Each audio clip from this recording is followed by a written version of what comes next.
Welcome to Myths for Now, where we operate with the notion that myths are condensed educational tools, distilling centuries of trial and error into a sticky narrative meant to pass along to subsequent generations so that they don't have to do the same mistakes as their predecessors.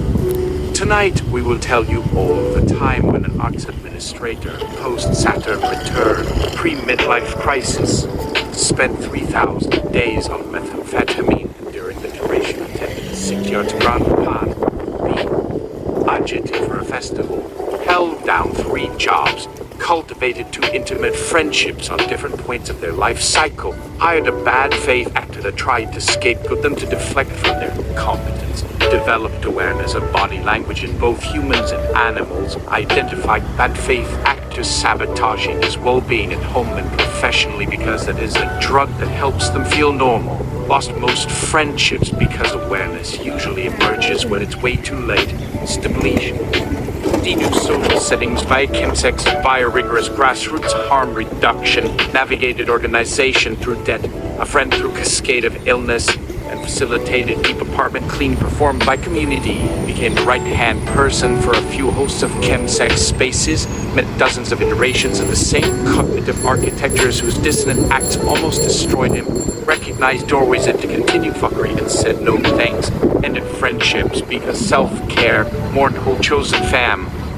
Eyelays, more in a community found via ritual, magic, and psychogeography, and then sidestepped an unethical drug intervention, got into counseling to extract self from abusive environments and ensure their continued existence in this world, and extracted self a second time this year for good measure, fell up into a mental health agency just in time for pandemic, became Employee of the Year, and fired because they refused continued abuse, which started because of the audacity of questioning the double system of bringing all workers together in unventilated rooms before everyone had the vaccine and before the second wave of pandemic, walked hundreds of miles before learning to lie to an app that they were on a bike, and created thousands of texts and images and animations, 1,700 episodes, 1 feature, and 3 shorts to create a robust intuition of the potential geological life that comprises AI and the vast capabilities that are being both overhyped and downplayed by folks who think they are rewriting the playbook, but are actually tracing on the ancient cocktail napkin of fuckery, whose ancient analog optimizations,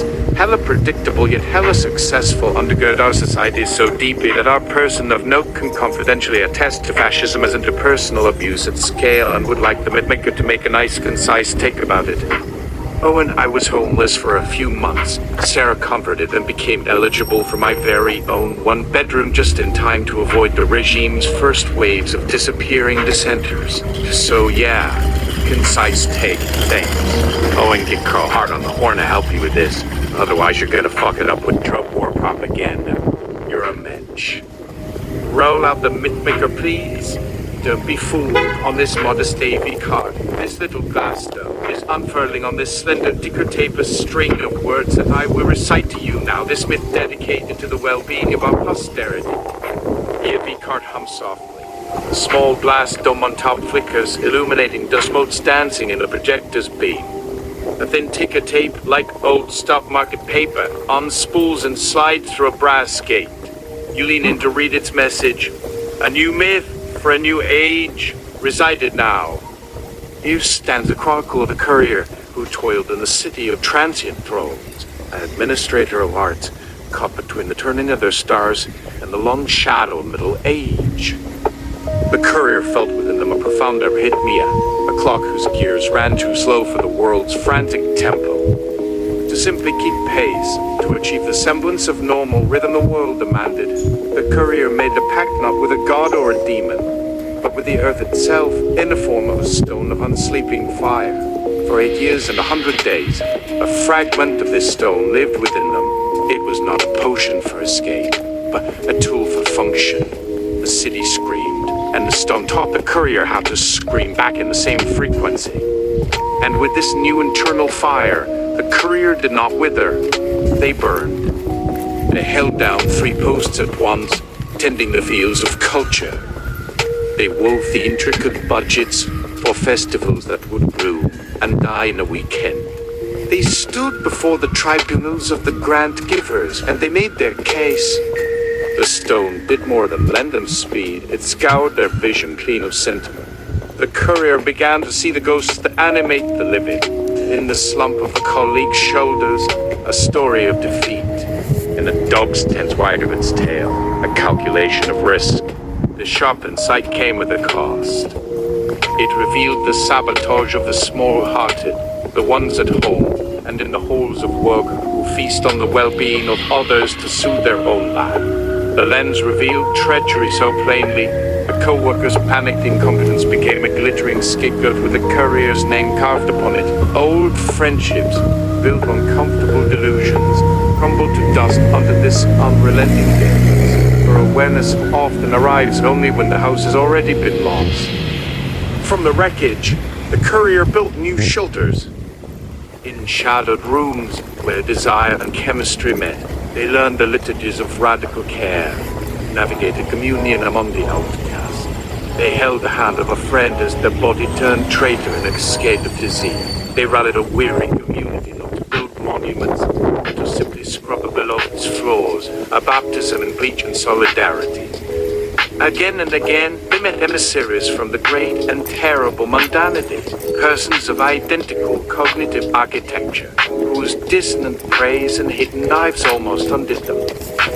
But having seen the blueprint so many times, the Courier learned to recognize the gilded doorways that led only to rooms of fuckery, and for the first time had the strength to say, no, thank you. They buried whole families of choice. They mourned entire provinces of community founded on magic and shared maps of the city's soul. They turned their back on would-be saviors who mistook a tool for a disease, an intervention for care. Homeless, mocked by a blood-borne alchemy that the panicked world both fetishized and despised, they survived. The city, in a rare fit of logic, gave them a room of their own. A singular door with a lock. Just as the regime began to soundproof its rooms for the disappearing of inconvenient voices. Then came the great stillness, and inside it, another light had a place sworn to healing. The Courier rose, named Employee of the Year, pretending the unseen wounds of a terrified metropolis. Yet they were then cast out, fired for the audacity of suggesting that one should not gather the living in unventilated chambers, while a plague wind howled outside. This, the Courier realized, was the same ancient, shabby script. The powerful to deflect from their own incompetence, scapegoat the one who speaks the plainest truth. Walking the lockdown city for endless miles, the Courier whispered the light to their phone, telling it their tired legs were the revolutions of a wheel. They walked as a biker, they labored as an artist. From their hands and mind flowed an ocean of creation.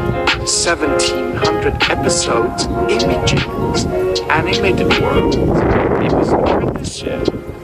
They were not merely making things, they were learning to read the geological psyche of the great silicon brain that was being born into the world. They saw how the would-be sorcerers of this new age were not writing spells, but merely tracing old diagrams from a cocktail napkin stained with the wine of our most predictable tyrannies. And here, at the end of the unspooling tape, is the kernel of the myth, the lesson sealed in the resin of this difficult tale. The unsleeping stone did not poison the Courier. It only cleared their eyes enough to see the poison that was already in the air, the water, and the ways we speak to one another.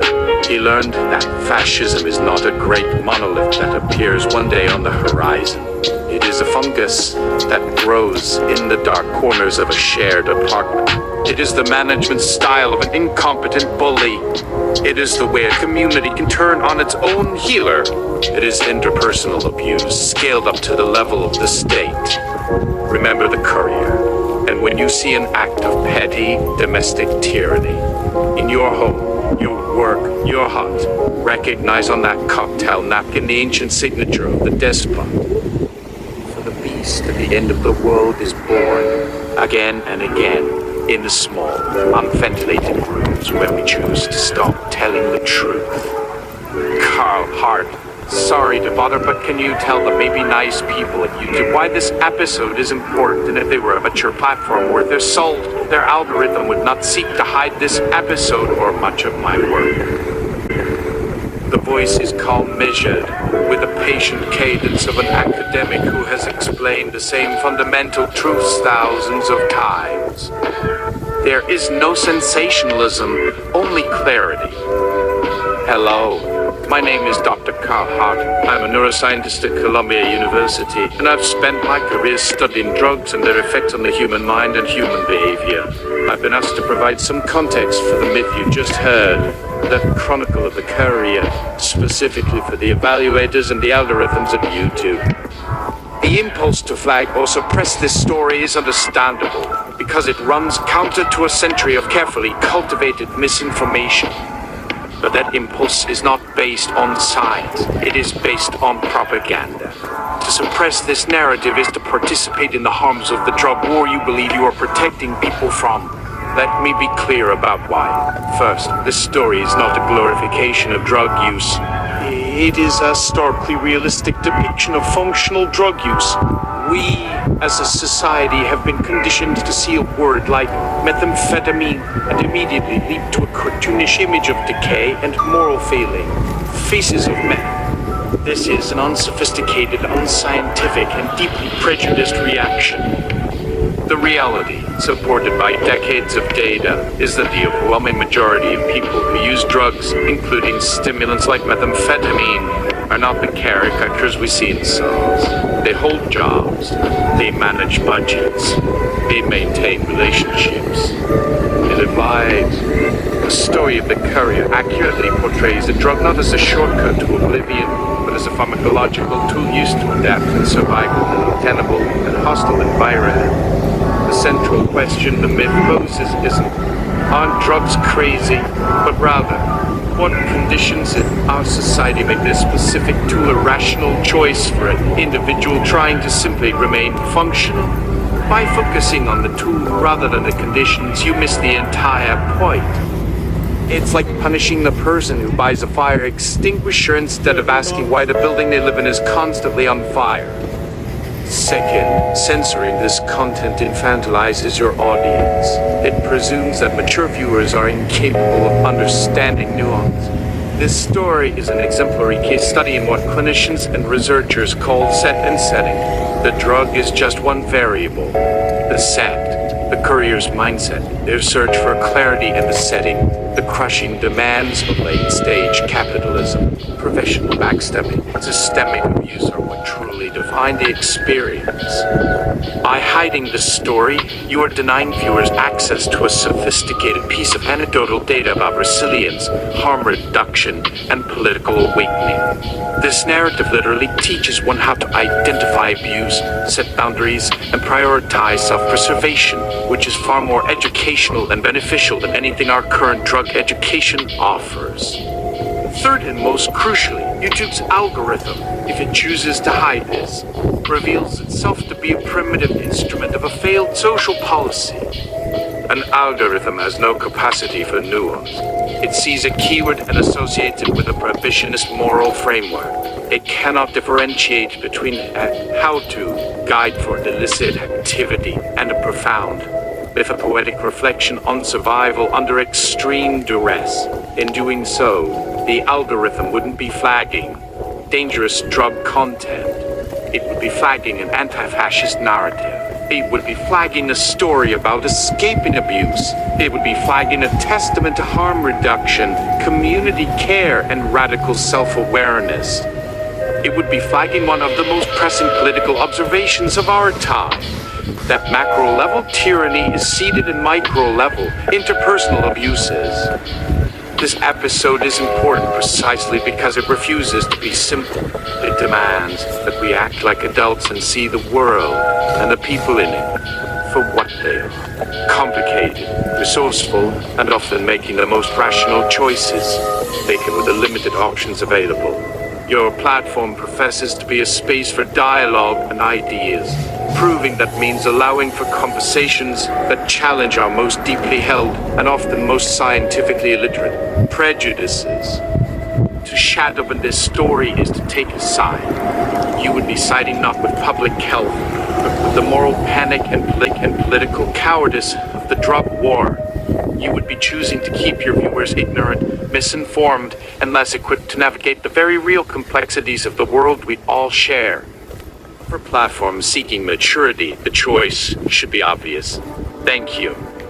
And before we go, we will read a passage from the book of Boofing, chapter 7, 17-26, wherein there is a myth, and embedded into it is a primer of best practice for boofing the stimulants that one has just purchased, and so is going to do it anyway, so might as well do it safely. The mythmaker's tone shifts. It becomes solemn, intimate, stripped of performance. The sound of someone reading from a treasured, secret text by the light of a single bulb. The ticker tape slows, the letters appearing in a more formal, serifed font. And now, for the stewards of the body, a lesson against needless suffering. We turn tonight to the book of Boofing, chapter the 7th, verses 17 through 26. Listen closely, for this is a teaching of pragmatism, of compassion for the flesh you inhabit, which is a vessel that must carry you through the difficult day that follows the difficult night. This passage tells the myth of the omener of the hidden gate. Herein it is written, 17. And it came to pass that the omener, moving through the wastelands of the jagged mind, saw how the people took the crystalline salt unto themselves. He saw them scorch it with fire and bring a sickness to their lungs, and saw them raise it to the nostril and bring a ruin of blood and dust to the passages of breath. 18. And the omener wept for this carelessness, saying, why must the offering that sharpens the mind be paid for with the slow corrosion of the vessel? Heeding this, he resolved to seek a wiser path. He said, first, weigh your need against the shard, for it is prudent to arrive at your destination with just enough fuel, as to overflow the engine serves no purpose but to foul the words. 19. Take then thy measure of salt and place it in a clean vessel. Unto it add a small measure of warm, pure water, no more than what is needed to form a sanctified pool. 20. With a clean stirrer, vex the pool until the salt has become a ghost, visible no longer to the eye, for it must be as a clear sacrament. Some crystal brought into the Holy of Holies to scratch and tear the sacred veil. 21.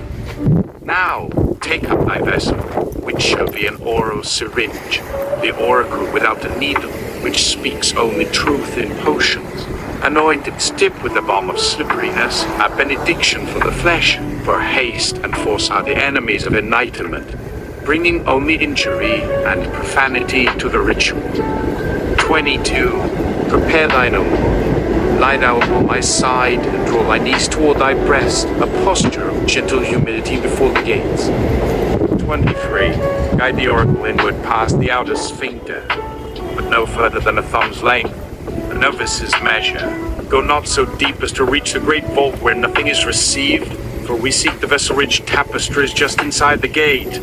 There, to press the plunger, not with haste, but with the slowness of a rising moon, a gentle tide delivering the offering. 24. Remain in that posture of humility for the space of 30 breaths, letting not gravity steal thy sacrament. Allow the antechamber to receive its guest, for true welcome requires a patient host. 25. Verily, the almoner did teach that this is the path of greatest receipt, with the least unkindness to the body. It honors the gates of breath and the holes of the lung by asking no service of them. The delivery is swift, clean, and exact. 26. Therefore, scribe these words upon your heart.